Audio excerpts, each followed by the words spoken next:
Wanna know how to farm awakening medals for Dokkan Fest units? Well, no worries. In this video, I'm going to show you an easy step-by-step guide on how you can do it. It's super simple and under a minute, so let's get straight to it. Now, if you need awakening medals, here's the grind plan.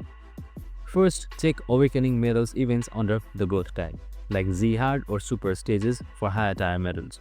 Next, clear daily events for specific medals like Gregory, Bubbles, and Dr. Gero for Dokkan Fest units. So for that, you will need Dokkan Awakening events. They rotate daily, so plan ahead. You can also get medals from Ultimate Class, Battlefield Shop, and Baba Shop if you are short.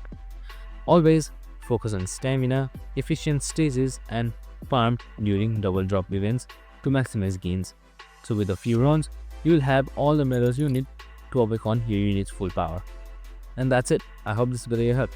If it did, make sure to like, subscribe, and tune in with us for more of these videos. See you in the next one.